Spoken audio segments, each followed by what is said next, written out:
I was basically sleeping like a max of 4 hours a night. Yeah. Like the whole month. But I felt like I was in a war zone. Like just things were happening so fast. There were just a fire. Every time I put out a fire, 3 more would start up. How did you find these people? I just found them on LinkedIn and just Really? like cold reached out. And you do this 1,000 times and like one person gets back to you. And or 2 people get back to you. One of them tells you to fuck off and one of them says they'll have a conversation with you.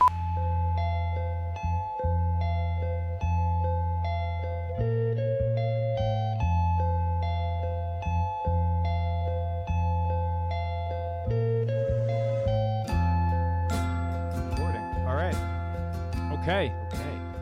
Welcome. This is episode 1 of the Fringe podcast. I'm joined by one of my very good friends, Kyle Berman. We're here in Venice, California.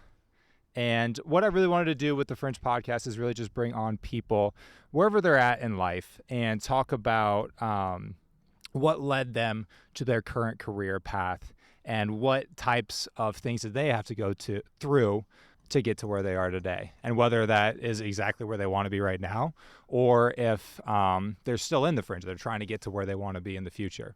So I brought on my friend Kyle here today just because he is currently in the film industry, and you've been here for what now? 2 years? I've been here for 3.5 years, pretty much. 3.5 years? Almost. Coming up in like, I guess June. So that's 2022.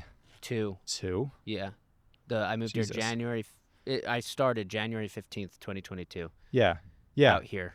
So yeah, you're currently in the film industry. Where did things start with you as far as like being into film or filmmaking? Yeah, okay. I mean, so I've definitely always been into film.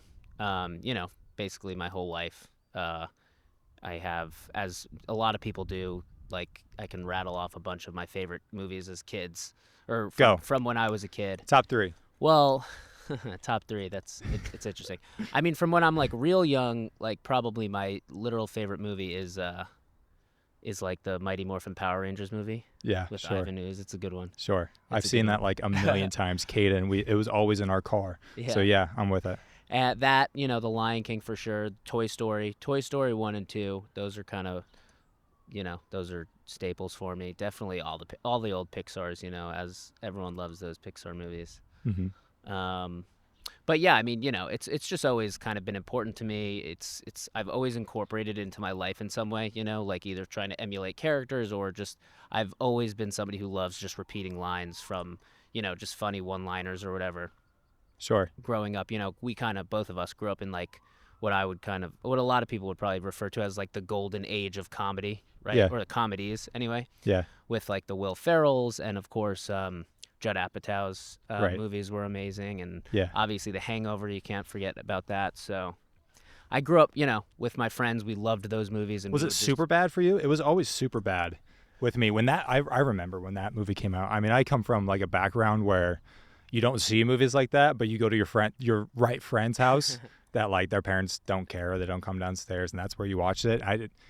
It felt like a seminal moment when we like turned on Superbad. So Superbad was I loved Superbad. It was not one of my favorites, believe it or not. What? I had friends who it was all their favorite it was all of their favorite movies, and I liked Superbad a lot. Yeah, I wouldn't say it was like my favorite from that. I mean, you go back, it's obviously timeless. It's still a great movie, but it's not one of my favorites from back then. Okay. But it's funny. You said you would go to your friend's house and yes. and watch. So I have a funny story about that. So when I'm literally in 2nd grade. And I befriended this kid who had just moved into town, and so he was new. We were literally 2nd graders. This is crazy. And I go over to his house for a play date. That's what we called them back then. And we watched the I don't even know if his mom knew, but we watched the South Park movie. Oh Jesus! Like the one with Satan. Yes. And Saddam Hussein. Yes. I learned about that in school when it came out. We talked about it in like chapel. Sure. So I'm literally a 2nd grader watching this Christ. movie. But yeah, so no, what was it for me? Superbad, the Superbad eras or days. Yeah, different Judd Apatow. Was it just like Pineapple Express or something? I loved Pineapple Express too, but I would kind of say the same thing for that one. I mean, I loved The Hangover. For me, forgetting Sarah Marshall Oh my God. Dodgeball, Yes. Dodgeball, and Forgetting Sarah Marshall. I still have as some of my real genuine top all-time movies. I just love those Sure. movies. I revisit them a lot. So I mean that was you were in New York. You grew up in New York, right? New York. Yeah. Yeah. Yeah. Where in New York? Long Island. Okay. Not in the city, not the cool part. A lot of city slickers will not even consider me from New York, which is, I mean, they say it tongue in cheek, but Okay. So then you start New York. You kind of start having that film yeah, bug. film bug. Obviously, I kind of got into prestige movies as well. I think maybe In high school. Nolan was my gateway for that. Oh yeah, I took a film class, a couple film classes in high school. And kind of like I was really into Nolan back then, The Prestige, Memento, obviously his trilogy, his Batman trilogy. Those are still some of my favorites. And I started kind of, I guess, watching some of the classics.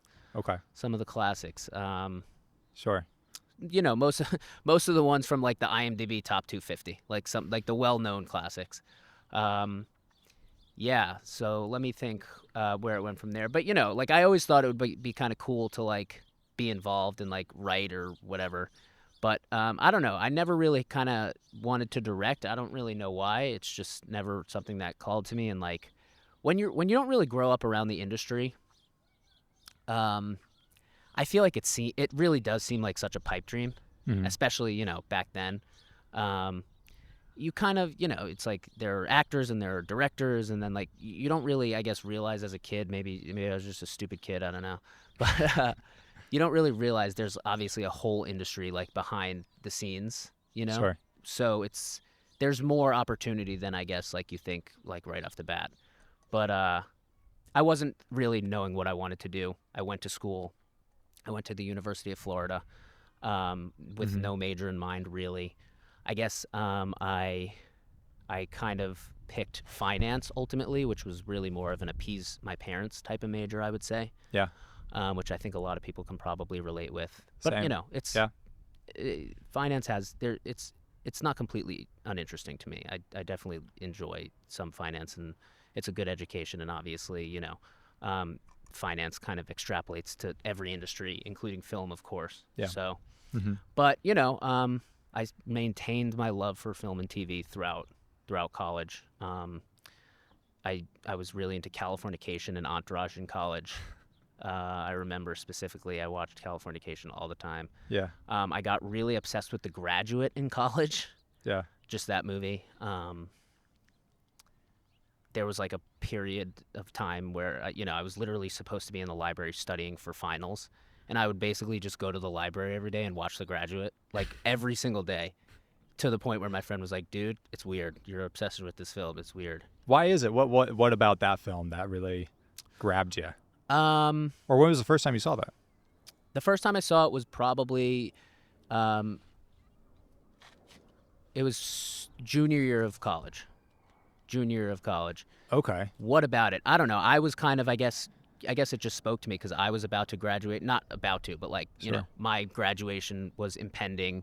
It was about a guy who didn't really know what he wanted to do, obviously. Yeah. Huge fan of Catherine Ross. Sure. Yeah. Huge fan of her. Yeah. I like Dustin Hoffman. And So did that kind of spark things for you maybe a little bit? Maybe a little bit, yeah. Okay. I mean, another thing I think with The Graduate for me is like, it's a movie that when I was like younger, I didn't really love like older movies. And that's a movie, I mean, that's literally from like, I think 1967. So that's like a really old movie. Right. And it feels like it's from like the 80s. Yeah. It feels like way more modern than it is, which I don't know. I guess that was pretty interesting to me. Yeah. It feels like a lot of movies nowadays are trying to capture that essence that they like get back then. Like feels like a lot of movies nowadays are trying to, the way that they even like look, they're trying to make it look kind of similar to like a 70s movie. Yeah, for sure.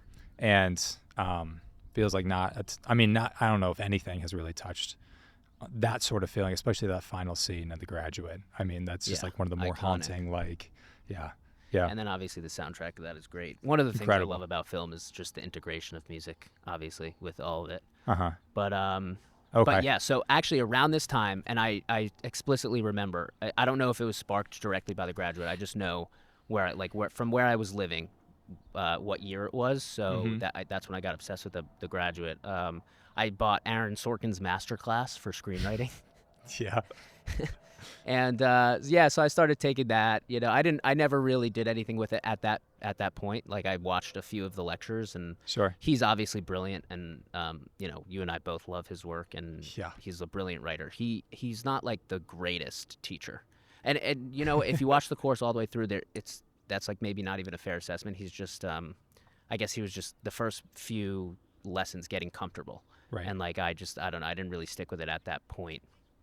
But Yeah. I bought the one where I had lifetime access, so it will Forever. come back in the Sure. story because I do revisit that.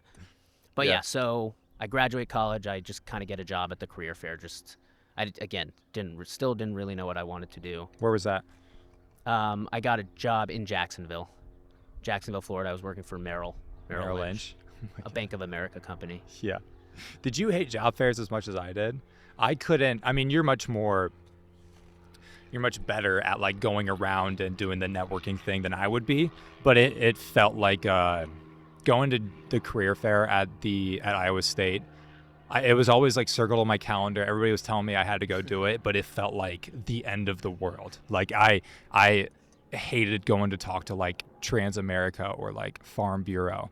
I did it once. It just kind of like killed my soul. Did you feel the same way, or was it? Yeah, I guess. I guess I kind of felt, because you're just having the same conversation with people, and it's just like, I don't know. And they're having the same conversation they had 80 Sure. times.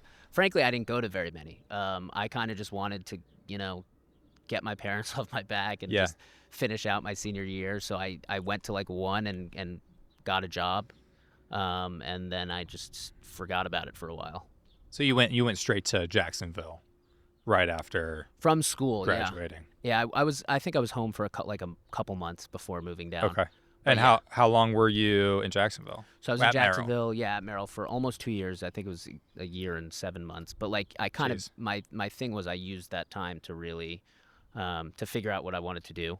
Okay. And I really I tried a lot of things, but the thing that stuck was I was writing a lot. And the first screenplay I wrote, it was called Funny Love. It was really more of like, it was like not a screenplay. Like I barely knew anything. I took Aaron Yeah. Sorkin's class, but I barely knew anything. It was like 350 pages. Like it's like ridiculous. Your more screenplay of, like- 350 pages? Yeah, I kind of like want to go back and turn it into a series because it's obviously like more of a series. 350 pages. It's like a manuscript. It's ridiculous. It might That's be awesome. 250, but it was so like it was not a screenplay. That's awesome. It was so long, and I still have it somewhere.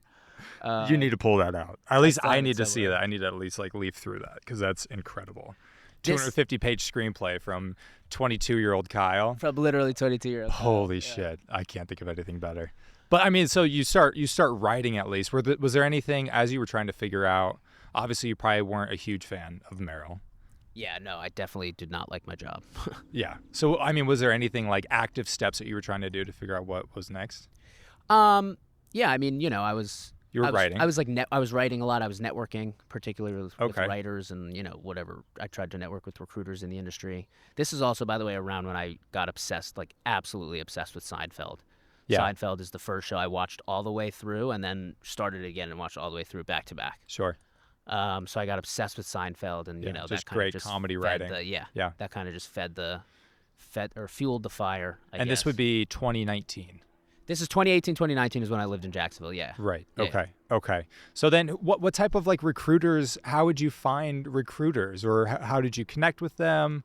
Was it Florida-based people? Was it New York-based people? LA? Mostly New York and LA. Yeah. Okay. Really mostly LA.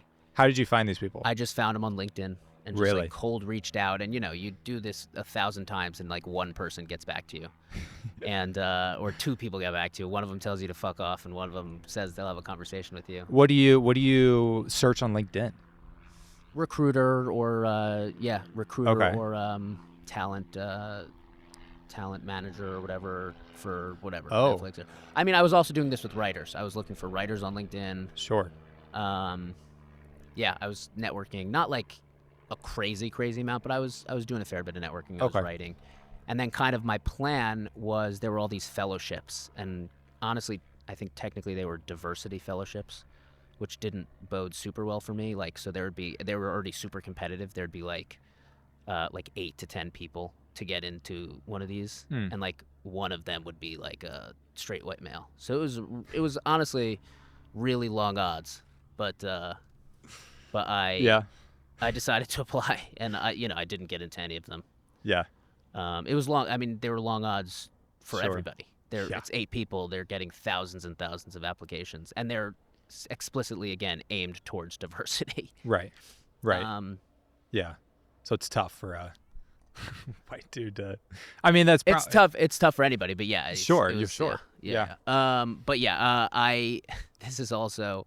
This is kind of a funny aside. Like I was like, okay, entertainment, great. I wanna do that. Like I love film and TV. I can be really passionate about it and kind of like happily just like work really really hard Mhm. towards that end.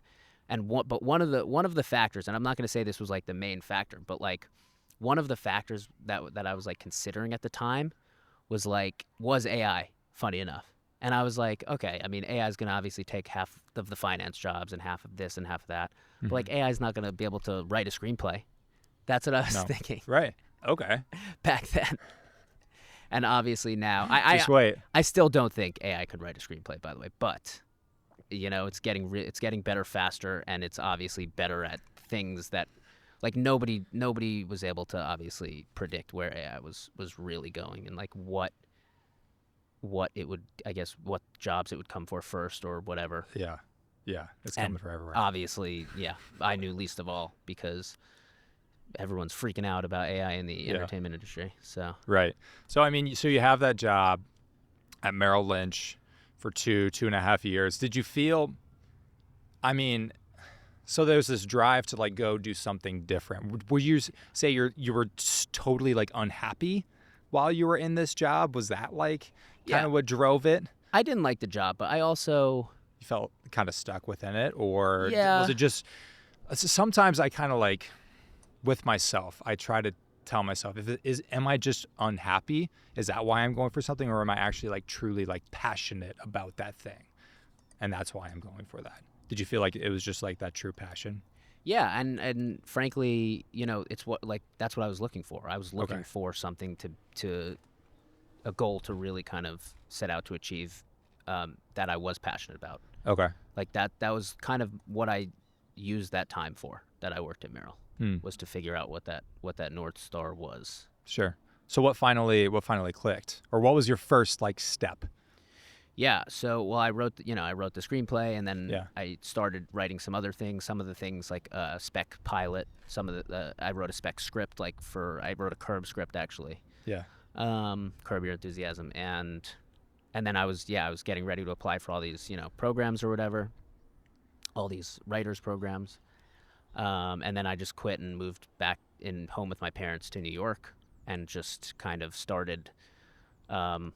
I guess maybe I got some advice: just go PA and start from the bottom and meet people, whatever. So that's what I did. I went, and obviously I didn't have any experience. I moved Mhm. to New York, and I started PAing on like music videos in Brooklyn. Okay. What year was this? End of 2019. I moved back Okay. November 2019. Okay. Maybe I had like 1 or 2 gigs before the pandemic hit, and Okay. then that obviously stalled everything because all the sets closed down. Hmm. So in kind of during the pandemic, I was just kind of living at home. Yeah. I was actually I had a friend who ran like an e-commerce company on Long Island, so I was just helping him out with that just because I kind of needed something to do, and I was writing obviously a lot. I was writing at the time my first like real screenplay, like a screenplay that was correctly formatted and the correct length and everything. It was called The Bet. Was And that 350 pages? yeah, it was. No, Was it? Did you like do several drafts and actually like dive yourself into it? Oh, for sure. Yeah. Several drafts, an outline, the whole Yeah. nine. But no, Right. that was like a correct amount of pages, probably like I don't know, 118 or 117 or something. What was it like? I mean, how much did that suck? Like starting to PA, starting to Yeah, actually finally it get some sucked. work, and then pandemic hits. You're in New York, one of the worst places to be at that time. What was kind of your like mindset during that time? Well, I wasn't in the city, so I was on Long Island. It was Sure. it was not one like it was much better than the city. Okay. Because I still was able to go outside and like go for when it wasn't freezing, go for like nice walks through a neighborhood, and Yeah. we got a puppy. I kind of There you go. became that puppy's dad, surrogate father. Yeah, I was writing and I was learning. I was taking a bunch of courses. Mm-hmm. I remember I was like taking one cool course in New York City. I would go into the city for is like simulating a writer's room, which ultimately got pushed to Zoom for the last few classes, which wasn't great. I also got an internship at that time from just a production company out here, a remote coverage internship where I would just do a script coverage every week. How'd you get that? So that was the same thing. I was looking at job boards, and then Yeah. if I saw an internship, I would find somebody at the company to email. So that's what I did, and they were like, "Sorry, like you kind of have to be in college. Like we're forcing you to be in college, or we're not really considering you." Yeah. So then I was like, "Let me write you a script coverage, like, and if you like it, I'll be your intern, and otherwise I will not be your intern, and you'll never hear from me again." Yeah. And then they just liked it. They liked the script coverage I gave them. No way. So I got that internship. Okay. And that was just a script coverage a week for Yeah. probably like 8 months. I was doing that. I was also writing features for this entertainment like website, like this entertainment blog. I was just writing like articles. What was the blog?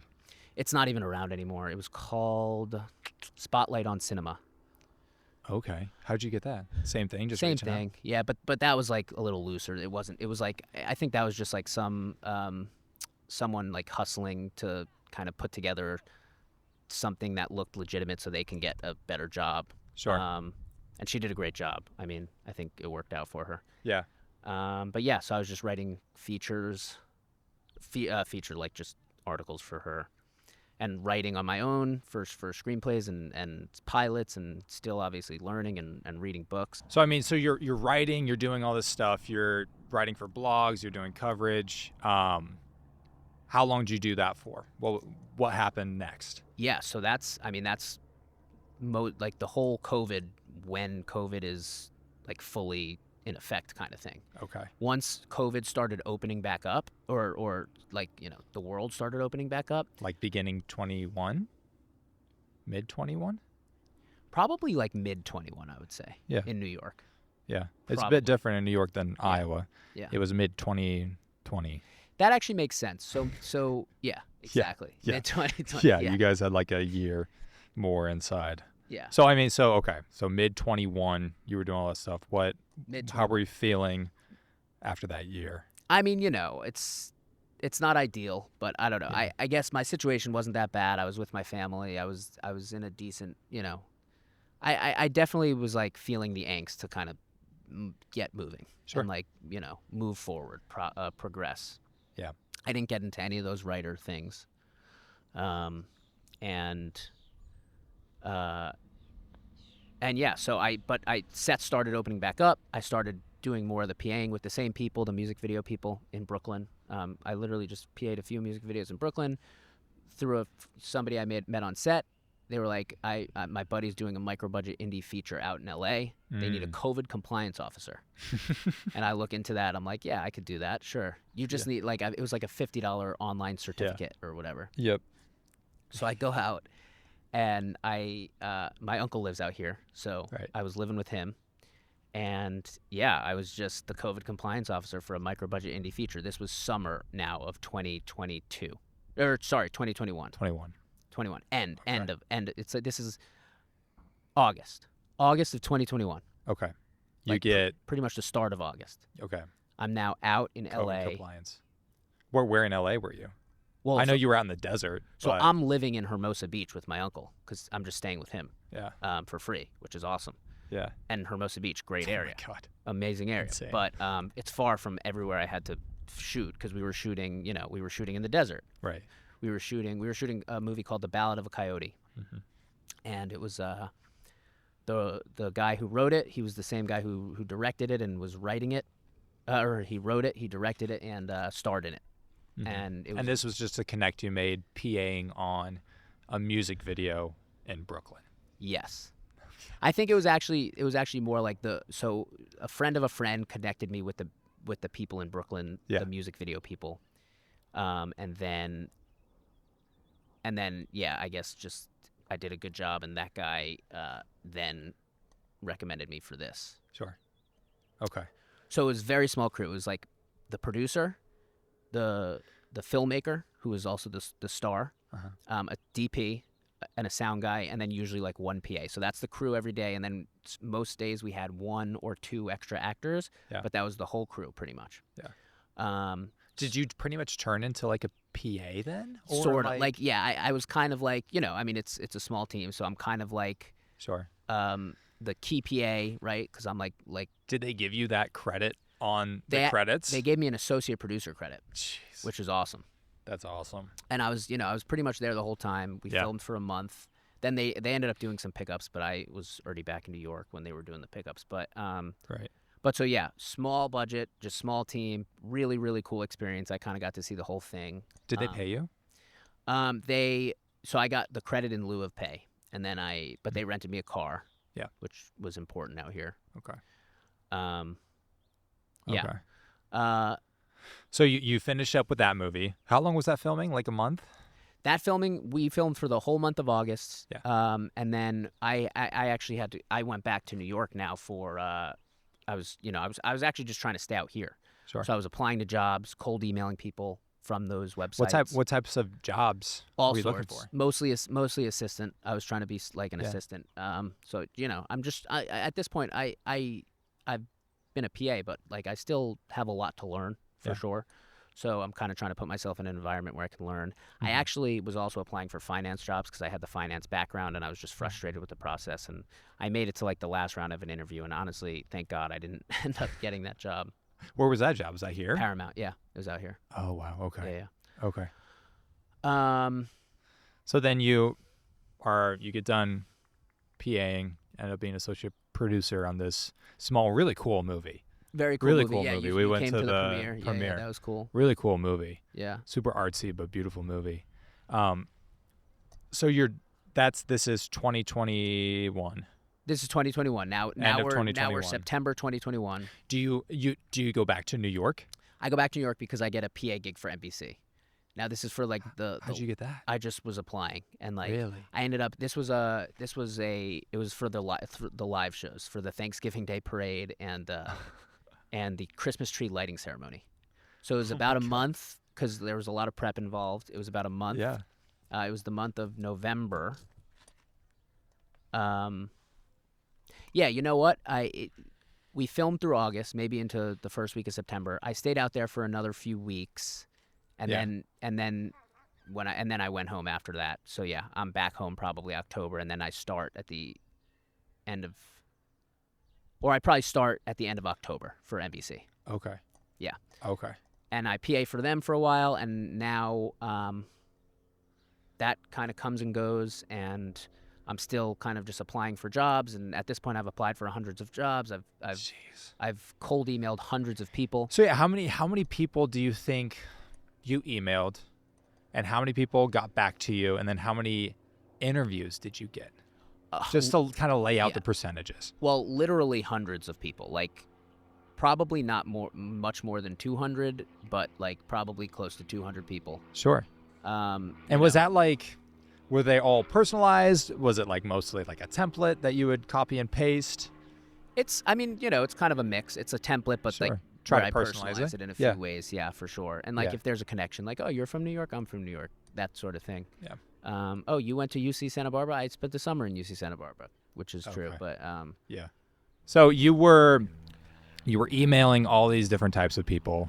Yeah, and I'm just looking at it like a numbers game. Yeah. I'm pretty good at finding people's emails online. Oftentimes you can guess people's emails. There's a bunch of online guessing tools. people? Well, you can guess someone's email like if they work at a big company, right? Yeah. Or not even just if they work at a big company. I guess like a couple pretty prominent people, just first and last name at whatever. Yeah. Mac.com, gmail.com. It's not going to work most of the time, but sometimes it works. And then I guess you do get like the rebound email saying that like Right. this isn't okay. Right. And there are also ways that you can try to verify it, which are again not 100%, but like there are all sorts of online tools like Chrome plugins where you can like if you have somebody's LinkedIn A lot of times you can get their email. Not every time. None of them work every time, but Yeah. you kind of just get good at like guessing people's email. Like, if they work for Disney, it's like first and last name at Disney.com or whatever it is. Yeah. That sort of thing. Yeah. So yeah, I'm sending hundreds and hundreds of emails. I'm probably getting, some of them are kind of like asking for specific jobs. Some of them are more just networking. The response rate is very low, 5-10% max. It's probably closer to 5 or less. And that's including like responses of like, thanks, not looking right now. Exactly. Yeah. But ultimately, yeah, it's a numbers game, right? Because so I just kind of wanted to get a more of a stable like permanent job out in LA. Yeah. And so I applied to be the assistant to two producers running a company called Delirio Films.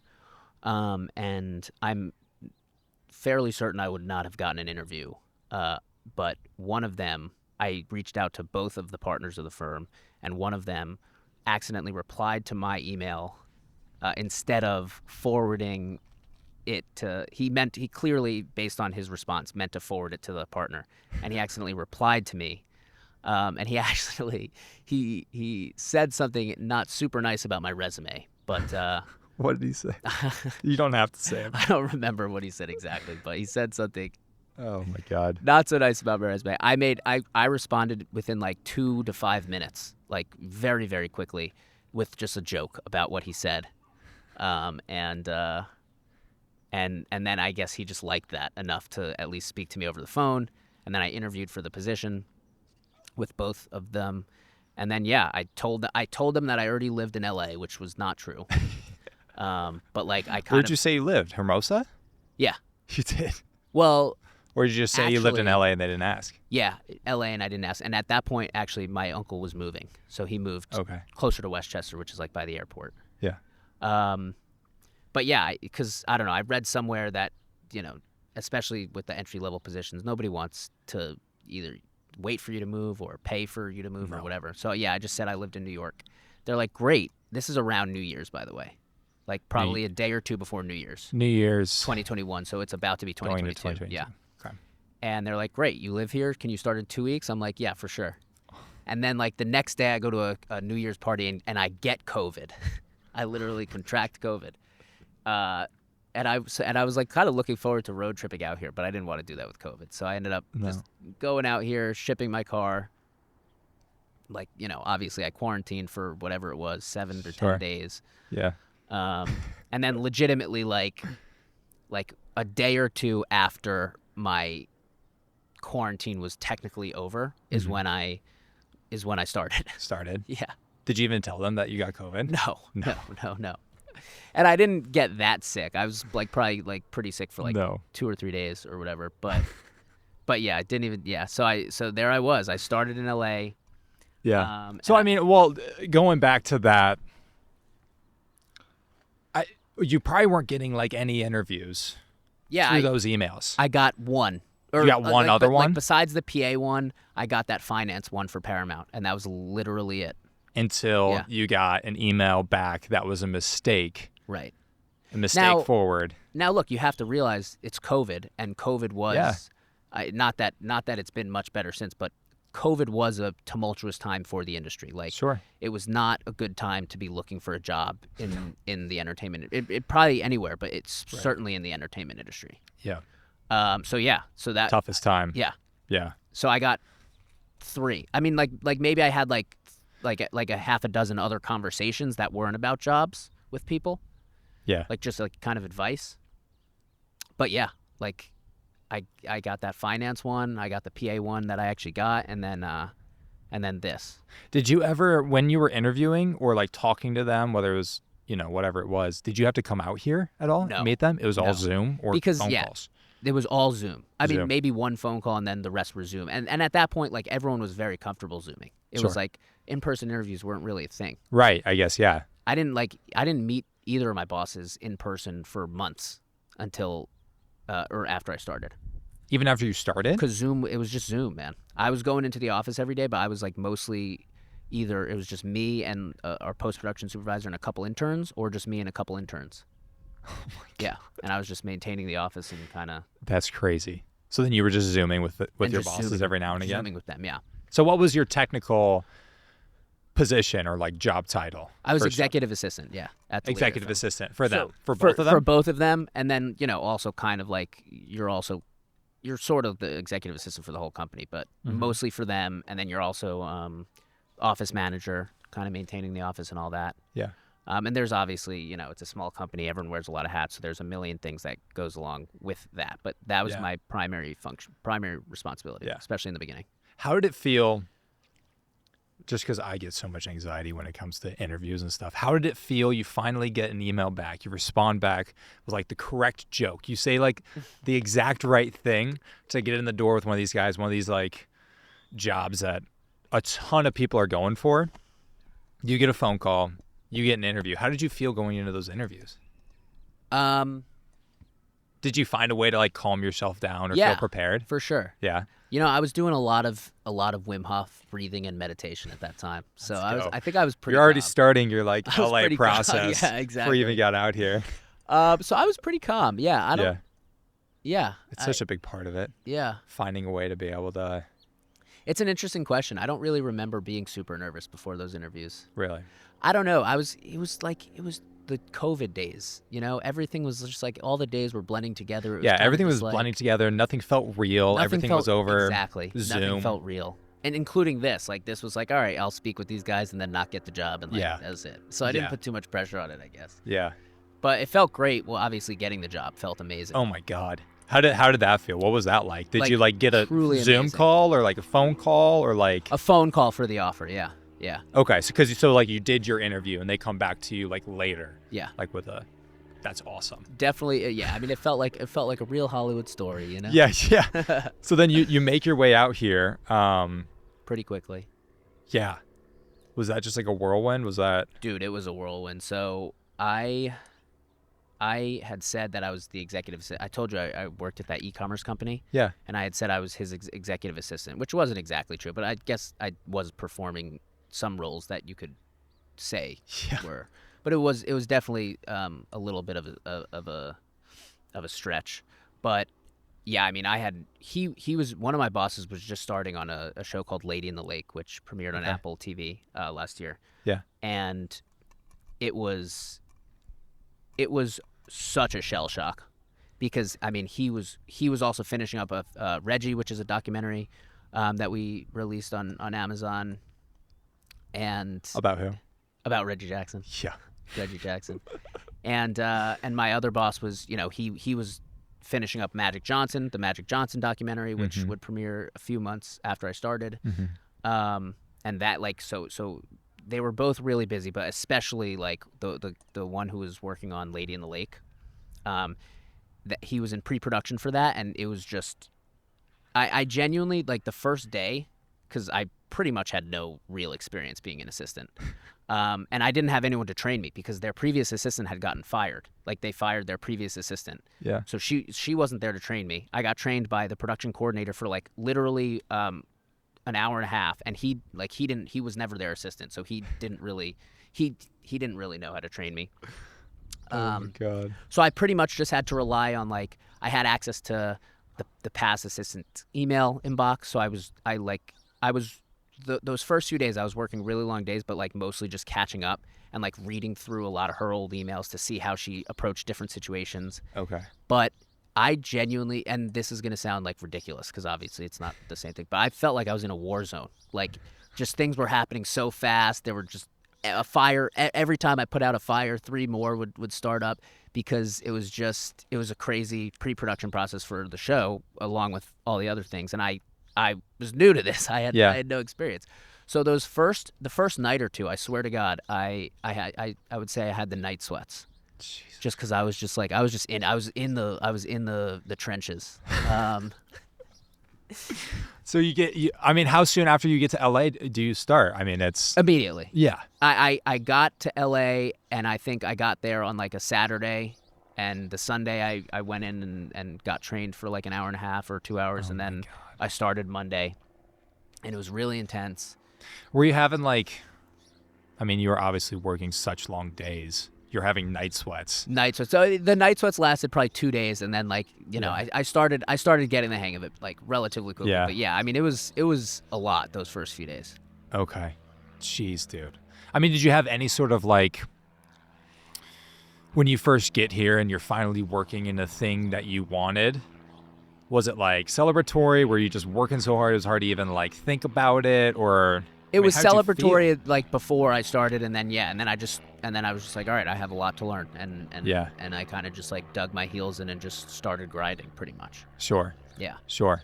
So then that was beginning of 2022 and 2025 now. How Yeah, has your beginning of 2022. role kind of like progressed or like changed, whether it's like job title changes? Because you guys aren't like a huge, you don't have a ton of people helping you. Right. You're doing a lot of different things. For sure. Yeah. Yeah, I mean, so kind of, again, small company, everyone's wearing a lot of hats, kind of the way they approach that role. They definitely want to grow you internally, but the way they approach that role is, once you kind of get the hang of the basic assistant stuff, they'll give you more and more things. Eventually you start helping a little with development, a little with research, and then I was helping the production coordinator coordinate shoots. And then, about a year in, I get promoted to production coordinator. Wow. It was like exactly a year, maybe like just a month after a year. Yeah. But we were gonna have to find a new assistant, and I was gonna have to find a new assistant to replace me. But also, they're very picky about who their assistant is. Again, my resume would have never passed in like under normal circumstances. Sure. And then basically, we were potentially going to start this project called Will and Harper. Right. Which it wasn't called Will and Harper at the time, but it was the Will Ferrell road trip documentary with Harper Steele. Yeah. His lifelong friend from SNL. from SNL, right? Yeah. Who transitioned, I believe, at the age of like around 65. Mm-hmm. She wrote Will a note. But that was like, it was very tenuous because we obviously first had to. It came together very quickly, like end of 2021. We had to raise the funds pretty quickly, which we did, and then Will was nominated he was shortlisted for an Oscar for like best original song from the movie Frosted with Ryan Reynolds. Frosted, is that Spirited? Yes. Frosted is the Jerry Seinfeld one. Yes. Spirited. Yes. They were shortlisted for a song, and basically, Will's shooting window was completely contingent upon whether or not he got nominated. Because if he got nominated, he had to go Oscar campaigning, because Right. that's like a full-time thing, basically. Yeah. So, unfortunately for them, they didn't get nominated, but, it kind of worked out for us because now he had the shooting window. But, like, at this point, we're in late February, things are obviously picking up, and now it's go time. Like this, I didn't have, obviously this was the first production that I was going to be coordinating. Mm-hmm. Late February 2023. We started, the first day of filming was the 28th. Mm-hmm. But so because everything kind of came together very quickly, and because it was tenuous, basically, legitimately up until like about probably a week or like 10 days before we started, we weren't even like really a go. Right. Everything had to come together really, really quickly. So I didn't have a ton of prep time. Again, it was my first one. Yeah. And a big, like a big production for them. A big, very, very complicated, like logistically production, because it's a road trip movie. So we're like an actual road trip movie. An like actual road trip movie. They're just green screening everything, but you're actually having to travel cross country from with New a York giant to LA. crew from New York to LA with not only a giant crew, like it was a crew of 17 or 18 people, I think, depending on if we added an extra PA or whatever. Yeah. But yeah, I mean, traveling from city to city, they're obviously traveling in like a giant caravan with like a huge RV. Yeah. A couple Sprinter vans, a couple minivans. It was actually maybe one Sprinter, an RV, and two minivans was the caravan. So it was a big caravan. Yeah, just logistically really complicated. A lot of times you're trying to plan things based on a moving target. You do like, a bunch of research, and then plans change because of the nature of it, and which is, I guess, production in general, but specifically this one. So yeah, and again, it was my first my first one. So I was just thrown into the fire. And I would say literally for a month, from like 5 days before the 28th through the end of March, I was basically sleeping like a max of 4 hours a night. Yeah. Like the whole month. And like, I was kind of a zombie, but also just kind of like really, really plugged in. Yeah. And it was really, really hard, really tough. I definitely learned a lot, and it was like a really hard month. But like, part of it was cool. Like I was very focused. Like none of the distractions that kind of plague us day to day kind of mattered, because I genuinely did not have a second for them. Like I didn't have a minute for them. So crazy. Because I remember meeting you at a party here at your place, like for the first time, like when you like directly moved. Yeah. I think, was that the same time? Or did you move right into here? No. So I moved into here. So it would have been a different time. Yeah, that would have been about 6 months at least, probably before. But you were just ultra focused, first big shot. Ultra focused, yeah. Yeah. And you got through it. And yeah, and I didn't. And that's kind of also, I don't know. I guess I kind of just realized I'm pretty healthy. I take care of myself, so maybe that's why I'm able to weather these things the way I am. But I kind of Wim Hof, exactly. Exactly. I kind of, at that point, I kind of learned, like, okay, like I'm somebody who likes getting enough sleep and a lot of sleep, but like most of the time, like if I have to not get a lot of sleep for a week, like most of it is mental. Like we can survive that. It's fine. And like I'm not advocating for it. It's not healthy. It's not ideal. Yeah. But like at this point, like I used to be such a baby. Like if I got like 6 hours of sleep or 5.5 hours of sleep one day, I would like be like the whole day I'd just be like handcuffed and like groggy and like dead. Now it's just like, all right, stop. Like, come on. What were you You were averaging like? Dude, I swear to God, I maybe a couple nights hit 5, but like, yeah, that entire month I was averaging probably about 3.5, 4 a night, like legitimately. It was it was a tough month. I think I lost like a lot of weight. Were you traveling around with them, or were you just coordinating from afar? I wasn't. Yeah, I was just coordinating kind of from the headquarters. Yeah. But they started on the East Coast.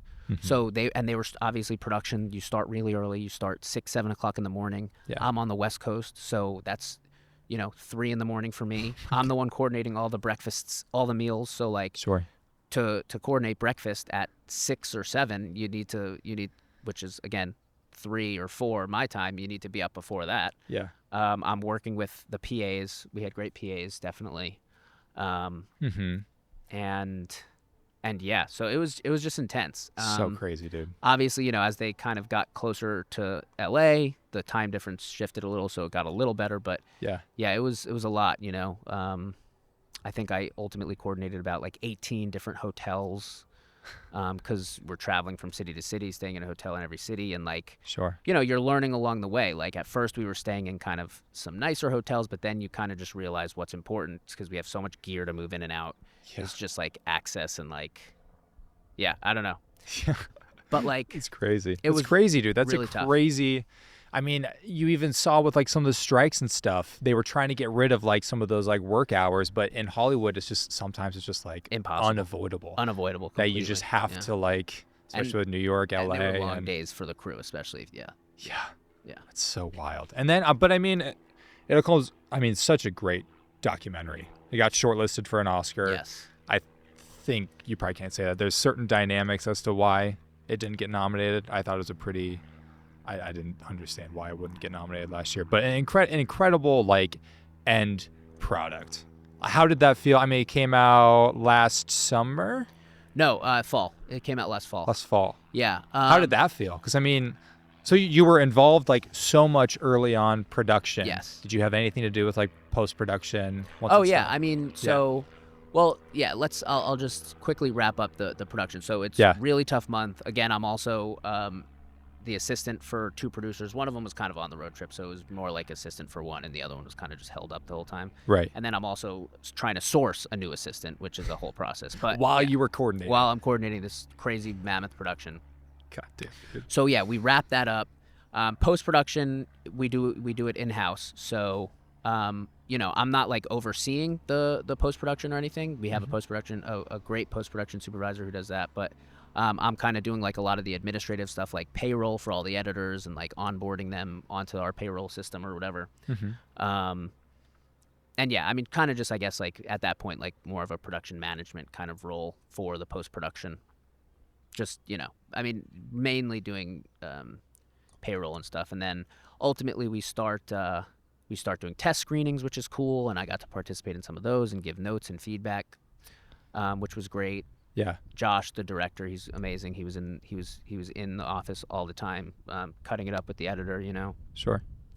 So I got to watch that whole process, and yeah, I mean, you mentioned it was ultimately really challenging, but a really, really rewarding, like beyond what I could have even asked for. Like I got to go to Sundance with them because that's where it premiered.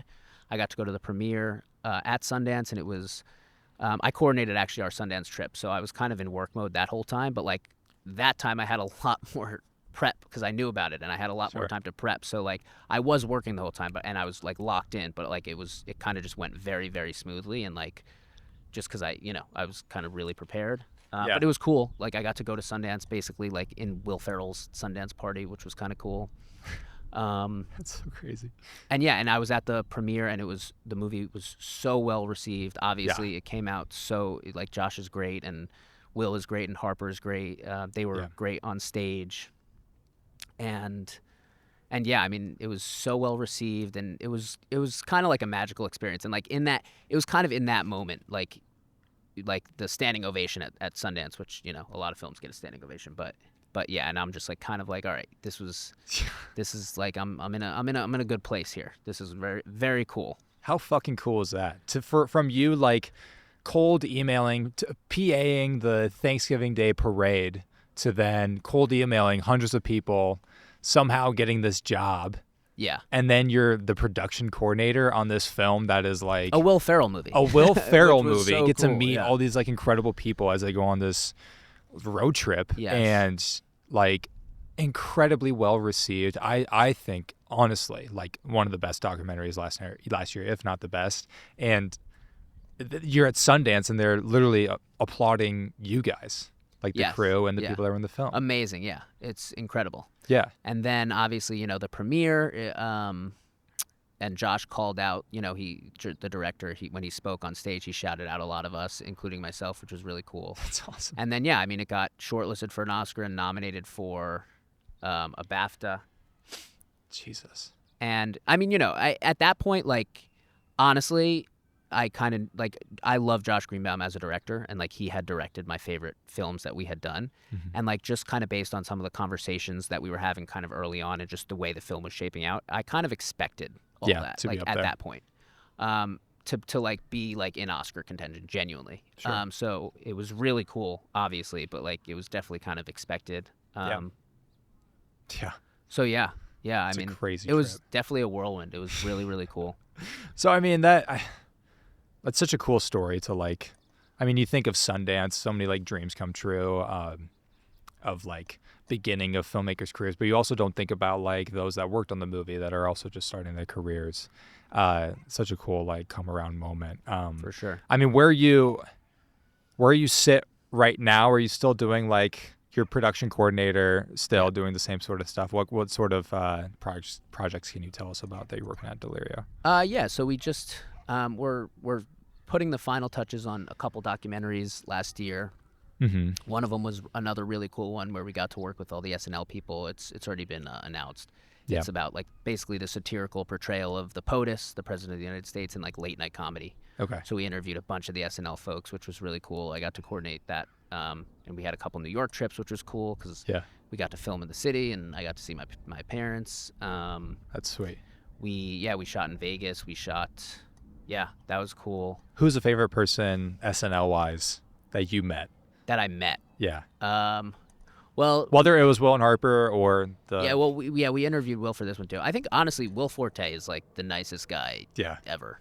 yeah He's so nice. yeah He was in Will and Harper, and right and we interviewed him for this. yeah He's awesome. We did Chevy Chase. Chevy, he's really funny. yeah. The guy has no filter. I think he So kind of you liked him because he has a he has a bad rap. reputation. He does. And I kind of, he's just very blunt. And like, honestly, at this point, he's pretty old and Yeah. he probably just gives no fucks. And like, he just says what he wants to say. Yeah. And it's abrasive sometimes and it rubs people the wrong way. But like, he didn't come off as a mean spirited guy or anything. Yeah. And it was funny. It was entertaining, honestly. One of my favorite threads to go down is Chevy Chase on Community. Yeah. Chevy Chase. Like, You just run down the rabbit hole of all the things that Joel McHale or any of those people said that he would say on set those days. Apparently, he was pretty problematic, right? Oh my yeah, god. Yeah. Oh my god. Yeah. Well, that's awesome that you got to meet those types of people. But I mean, so for you're kind of full circle, still working on it. It's got ups and downs, just like any type of job. Ups and downs for sure. Yeah. Yeah. Were there any? I mean, the high highs of like getting applauded and called out at like Sundance. Do you want to talk about any of those like lows? Obviously, getting 3 hours of sleep a night for a month That's super tough. can put you into Super tough. You're also kind of just something that we really haven't talked about, but like basically ever since I joined the industry and you kind of also came out here around the same time and started working in the industry, it's just been one thing after another. Like literally, it's like first there was COVID, then after COVID it was the writer's strikes, right? And then by the way, this is here's a low. Right after Will and Harper, we finally find someone, bring on the assistant to replace me. And then she doesn't work out. She kind of gets like fired after a month, and then now there are writer strikes, and like we're kind of slow. We don't really have many projects going. Yeah. So they kind of asked me to step back into the role. So I was kind of doing both roles now and I was just working extra hard. I mean, we weren't coordinating any shoots because there wasn't that much to coordinate during the writer strike, but I was doing all the post-production for the management for Will and Harper, and then ultimately I coordinated that Sundance trip, which was definitely a lot of work. And at that point, right before the writer's strike, we had a scripted project that was kind of picking up some momentum, which was something that I was really, really excited about. And then it ultimately fell apart. And during the writer's strike, there was pretty much nothing going on, and everything was very gloomy within the industry. So the writer's strike happens, and then that goes on for way longer than than anyone wanted it to go on for. And then now I'm back from square one, finding a whole other new assistant to like replace me. And that's a tough process because my bosses are again pretty picky and like want somebody good. And like at this point there's just no jobs to go around within the industry. No. It's at the strike, the COVID. The industry is already contracting like a lot, and then obviously everyone's afraid of AI. Like right now, one of the contentious points about the strike was AI. Yeah. So everyone's afraid of AI. Nobody knows where the industry is going. Everyone's kind of like afraid of AI. So the industry's contracting. There's no jobs to go around. So you post a job, you get 1,000 applicants in like a week, easy. Yeah. So and I have to go through all of them to find really special candidates to fit my boss's criteria. Sure. So that kind of loops into, if you're somebody that's watching this, listening to this, that so bad has the same sort of like passion that you did, just wants to find a way, foot in the door.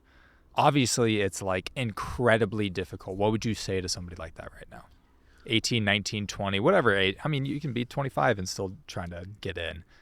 What would you say trying to get a foot in the door, whether it's PA, assistant? Yeah, well, look, I mean, when you're 18, 19, 20, I think the younger you are, and especially if you kind of have the shield of school, like being a student, I think generally speaking, people are more willing to kind of help if you're a student or you're really young.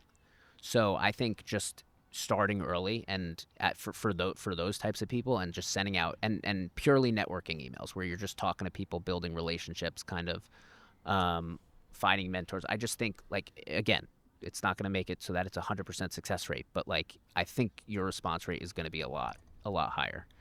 But Okay. yeah, I mean, you really just have to just hang in there and like, and look, it's a tough industry. Certainly right now, it's always, I think, been a tough industry. You have to really be passionate about it, because you have to be willing to work really hard, really long hours. There's definitely going to be a lot of ups and downs. You have to kind of take a lot on the chin and like learn, be ready to learn, and like, and yeah, I mean, if you want to talk about more downs, like, you find I've several times now I've found new assistants and they just don't last. Some of them don't last that long. We talked about a few kind of got fired. A couple Yeah. of them quit after 3 to 6 months. It's just a lot. Literally a couple. It's just a lot. Because yeah, I mean, it's a pretty demanding role, especially in a small company when you're just wearing a lot of hats and doing a lot. So, and then every time they quit, I have to not only step back into the role temporarily, but also find a new candidate. Yeah. So we're on our third one after, like, our third one since the end of the strikes, and I think this is a good one. So Yeah. that's good. There you go. So because ultimately, what I want to do is focus on growing and continuing to build the skill set at the next level. Yeah. So I mean, just as a college student, reaching out to people, trying to make connections. Make connections. Yeah. If you are out of college, if you had advice to try to break through in any sort of way. I mean, you tell me some of the, specifics that somebody might need to be able to get a foot in the door. Yeah. If you're just sending in an application, what you might need to see on just an application resume is pretty astronomical to get in the door. What are other good ways? Obviously, who you know. Yeah, who you know. You can't just send in an application. My advice is, if you're ever going to just send in an application, find someone to cold email. They probably won't respond, but they might. You can almost always find somebody to cold email. I mean, that's kind of how I did it. So that's kind of the advice that I could give is like, and like, yeah, I mean, find people that you can connect with in the industry. If you're looking for a job, try to connect with recruiters. Find some common ground, Like, I remember back in Jacksonville, well, I spoke with a recruiter from Netflix. She was from New York, and she switched from finance to Netflix. Yeah. So I literally, that was a great person for me to reach out to. I'm like, I'm from New York and I'm doing the same thing. Right. Like, give me, like, I would love some advice. Yeah. And like, she was kind of recruiting for finance positions, which I wasn't exactly looking for at the time. But like, it's just finding things like that. Like, she got back to me, and like, if you find somebody like that where you can bridge the gap and find a really good way to connect with them, it's really, really raises obviously the chances that they'll get back to you. Don't get discouraged when people don't get back to you. I usually follow up with people at least 2 or 3 times. At least 2 or 3 times before I give up. Yeah. And yeah, I mean, I cold emailed. Here's a fun one. I cold emailed Marta Kaufman, who's one of the creators of Friends. Yeah. And she got back to me, and she was like, "I'm way too busy right now. Like, reach back out in a month." And this was, I cold emailed her, didn't get a response. I followed up with her. I don't remember if it was the first or second follow up that got a response, but I got a response. And she was like, "Yeah, I'm way too busy. Just reach out in a month." Sure. And then I reached out in a month and ultimately followed up a few times and never heard back from her. But I mean, the point is, she did respond. Yeah. Yeah. Yeah. So I mean, it's a numbers game. Just I mean, yeah, I think it's just about like understanding exactly what the job is. Like, I think it's so interesting that you get people in and they don't work out, whether it's, they didn't understand the demands that might come with a job like this, but you don't get all the, you don't get that standing ovation at Sundance just for nothing. I mean, you had to fucking grind. I've seen it. I've seen how hard he has to go to be able to get stuff like that going. And obviously it's so cool, but it's such a grind to get there. Such a grind. Yeah. Yeah. Such a grind. Yeah. Any other advice that you would give to people that are like thinking, I want to try to get a foot in the door at one of these production companies. Definitely, find just groups of people who are kind of going through the same thing. Go find networking events. There's a bunch of Discords, or at least a couple Discords, where you can go network with people. Figure out how to get into those Discords. They're really helpful with networking events, and people post jobs on there too. But yeah, here's.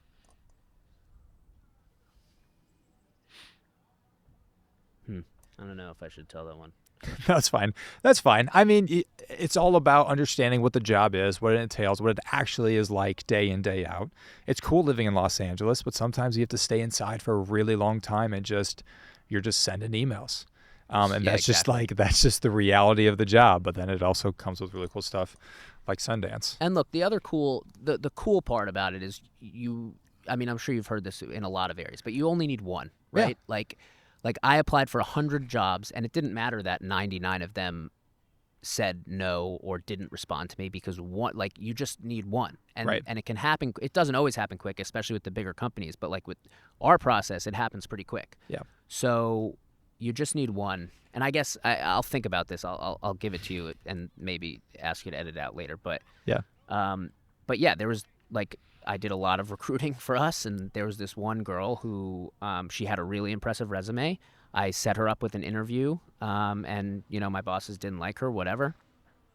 I'll say the story to where I think it'll totally be fine. A couple months later, probably 6 months to a year later, we had an assistant who is now leaving. This is just one of the ones after me that just was leaving on their own accord within a couple months. And so she didn't realize that they had already spoken to this candidate, because this candidate reapplied, the same candidate. She gets set up with another interview with my bosses, and they don't like her. So now this girl has interviewed, done 2 basically first round interviews with my bosses. She has a great resume, and neither worked out.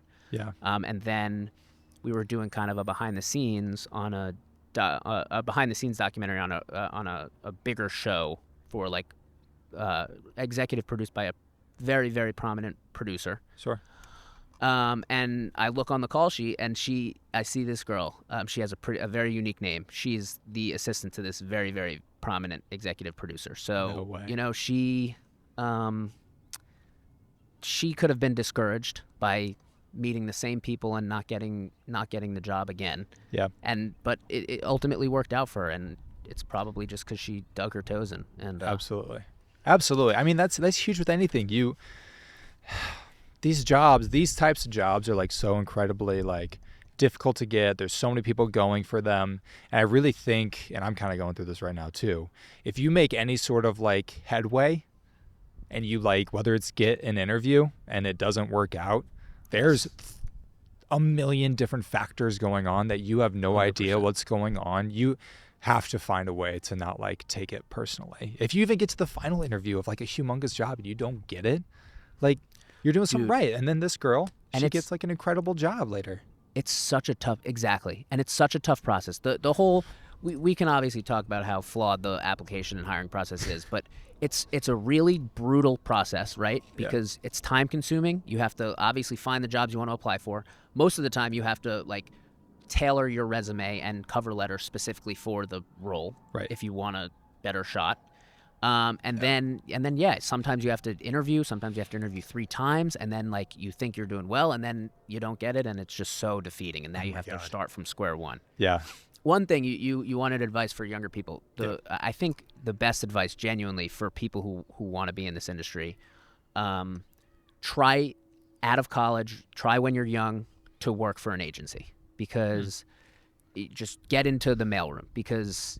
So agency, you mean CAA, UTA, one of them, because those programs, they train you. It's you kind of it's just a good name to have on your resume. It's a good stamp of approval. Okay. And you come in kind of with a quote unquote pledge class. You come in with a class of 20 or 40 people, whatever, and they kind of just you befriend some of them, but they just kind of become your immediate network. You just immediately have a network, and Sure.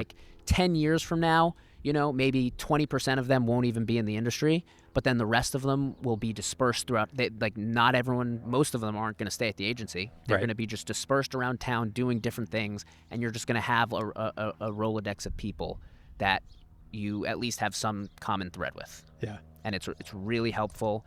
You obviously often, if you do a good job, you can get on a good agent's desk, and yeah, I mean, like, as somebody who's done a lot of hiring for an executive assistant position, agency experience is very important. Like if you have High up. agency experience, you're going to be considered. That's awesome. Yeah. Okay, that's great to know. I mean, I feel like people would not know that. That's awesome. Yeah, super, definitely important. It's Okay. like you kind of, if you see somebody was an EA for an agent in or was at UTA for a year or whatever, you just know that they have a fundamental like knowledge base, Sure. like surrounding the industry, and obviously that they are capable of being an assistant and performing the basic functions of an assistant. It's huge. That's awesome. Yeah. Awesome. That's good to know. So I mean, back to you personally, and like the Fringe, you broke through the Fringe, you got that email, you got a little bit of luck, but then you also performed so well in the interview to actually get the job. As you kind of look forward, what's like, if you had to look, before it was for you just to get a job. Now, as you kind of look forward into your career, what's like a big goal of yours, like tippy top? Yeah, I mean, ultimately, I still want to write. Yeah. I do like the producing side a lot because, producers, they're just kind of getting shit done, which is fun, and like Sure. moving projects forward, which I like that aspect a lot. But yeah, I mean, like, here we are. We've talked about how challenging the current environment of the industry is with the AI of it all, and obviously still recovering from all the other stuff. And yeah, I mean, it's tough because I do want to write, but like it just like that feels like a really, really hard goal. You know, you listen to podcasts and you listen to interviews, and like everyone's very pessimistic. There's less writers' jobs, and it's not a great time to do this and that, and it's just less people. It seems like less people are breaking through, certainly with original films, and everything's IP and this, and that's really tough as somebody who ultimately does want to write. Yeah. It's definitely tough. Yeah. Yeah. So I mean, where do you see things like going in the future? Obviously, things in Los Angeles. I just had a friend. He is an actor. He's a background on a lot of stuff just to try to make money, and he's on the big studio lots, and he's like on the show for the Colin Farrell, and they're the only show shooting in Los Angeles right now. Like, but the thing is, like, you still see, obviously, YouTube and everything. People are watching podcasts and tastes change and everything. But there's still like a ton of eyeballs out there because you see how certain shows explode and like do bigger numbers than anything like in the past. Do you see, like, for me, I feel like there's going to be some sort of like rebound or comeback to kind of how it was because it feels so boom or bust right now. It is so boom or bust. I honestly think, look, personally, I think storytelling is really, really important. I think the best way to tell stories is film and TV. I probably wouldn't, be doing this if I didn't think that. Mm-hmm. David Zaslav has a great quote. I watch a lot of David Zaslav interviews. Mm-hmm. Because he gets a lot of gruff, but he does. He gets a lot. But he has a lot of experience. Obviously, maybe less in the studio space or whatever. But he's a very, very smart and accomplished person, and he has given a lot of interviews. So he said something that really stuck with me. He said, we as filmmakers or storytellers, we are all in this industry, many, even most of us at great sacrifice. Mm-hmm. But the reason we're doing it is because when everything comes together and you tell a great story, you really have a chance to impact the culture. Yeah. And for like that, I think just hits it on the head perfectly. Mm-hmm. It really does. Like, that's kind of the goal, right? Is to be a part of one of these projects that really impacts the culture. And Yeah. and for a long time, film and TV has kind of been the only thing that really, books too, I guess, but that would really, really impact the culture. Mm-hmm. And there's obviously more competition for all that stuff now. So I would like to believe that it's going to stay very important and culturally relevant, but maybe that's just because I love movies and TV. Like, I don't. Mm-hmm. Is it going to stay culturally important and relevant to younger kids? I don't know. Because there are a million other things competing for the attention. There's way better video games now. There's immersive video games. There's obviously the TikTok and YouTube and all the user-generated content of it all. Yeah. Personally, I don't think like a great TikTok video has as much like staying power or like rewatchability as like No. the movies that stand the test of time. But I guess at the same time, that just kind of means there's no room for like mediocrity anymore. No. Like the films that just aren't that great, and the TV shows that just aren't that great, and they're not special. They're just gonna like those are gonna lose out to the competition, and you just really the cream that rises to the top is gonna be the only relevant stuff. Yeah. It's crazy because you see like a lot of these like smaller companies, they used to get away with just like having a shitty movie that doesn't do that well. But now these movies that like don't do well, they like end companies.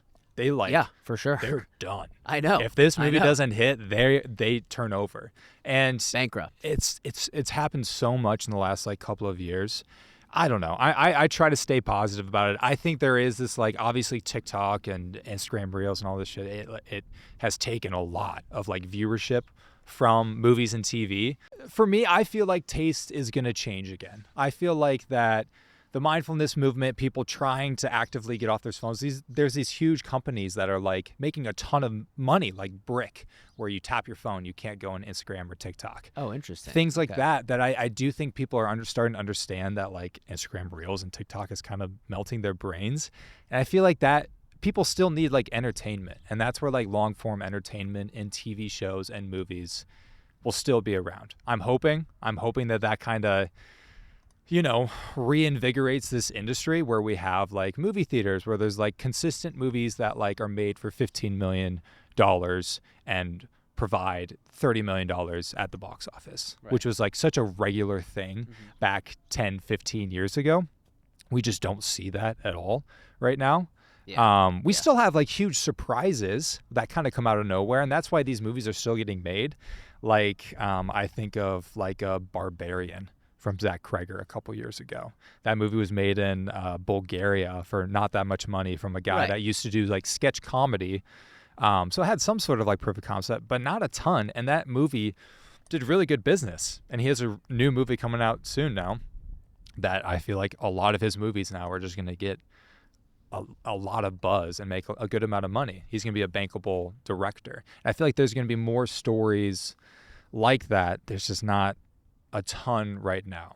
It just feels like there's not that many breakthrough stories. It feels like a lot of IP use, revisiting old stories, live action remakes, that sort of thing. Yeah, for sure. I think, look, those, if you can make a movie cheap, I think those are always going to be around, and they should be. But like, I guess it's like more the mid budget, just like filler movies. Yeah. That like you used to be able to rely on, because more people used to just go to the movies when they had nothing to do, and that's like less of a thing now. Yeah.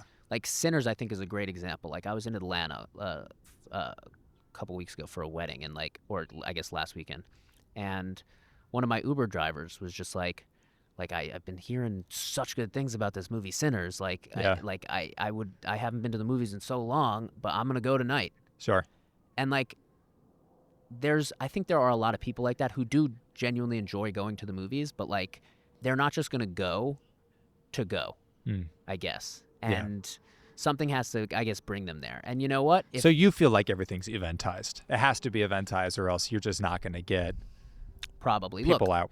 I think you and I are both on the same page that what movies and TV are important. They're important, and they're so important. They're not going anywhere, but the industry obviously has contracted a little bit, I think. and it's probably going to continue to contract because it does have more competition. And there is going to be ultimately AI is going to make it more possible for, I guess, people to have user generated movies, I guess, that are kind of like filling that like mid I guess mediocre movie range. So making a movie for little to nothing that's like decent-ish that some people will see. So then I guess what that leaves us is the huge tentpole movies, like I guess like a Minecraft movie or a Barbie.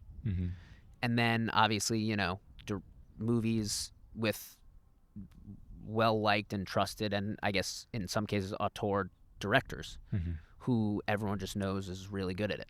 Like, I guess, Zach Kreger, obviously, he doesn't have that much.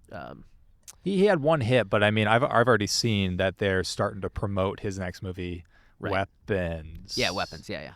Like, pretty hard. But Coogler's a good example. Like, yeah, Coogler. Coogler just has this reputation. Bankable guy. He's bankable, yeah, exactly. And it's just so hard. Like, how do you find those next? Yeah, well, I don't know. It's so fucking hard. Like, I feel like these old... I mean, there was this like whole movement in the last like 5-10 years, 15 years even, that you can go out and make your own movie.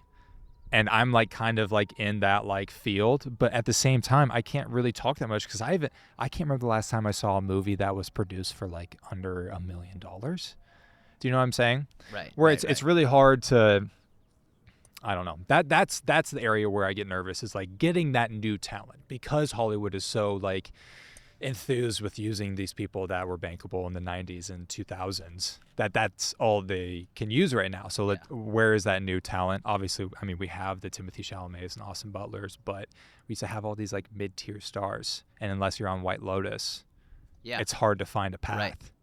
There's just less. There's just less. Yeah. So I don't know, man. I'm hoping that taste will change a little bit and that people will find a way to get back into movie theaters. We just get like more quality stuff. I just don't feel like there's like a ton of quality stuff just because of that contraction a little bit.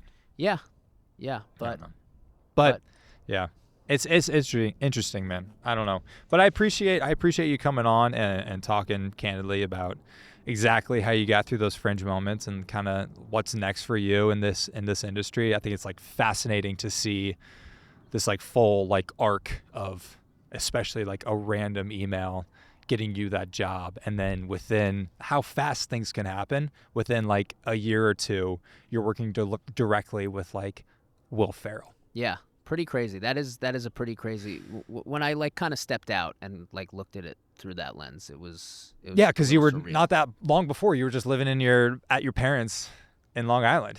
Yeah. Just like up another 100 emails without any response. I guess I'll just throw on Step Brothers or. That's awesome. Well, I appreciate you, Kyle. Thanks for coming on for the first episode. For sure. I hope this was helpful, and I hope I didn't ramble too much. No. I think this is exactly what people want to hear. They want to hear how to get a job like yours, or like where things sit right now. So, cool. Appreciate you. Thanks, Kyle. For sure. Thanks, guys. Thanks for having me. We'll see you next time. A job that slowly kills you. Start like pretending you Who have like an says that one I can just start like just to make it more like you look so tired.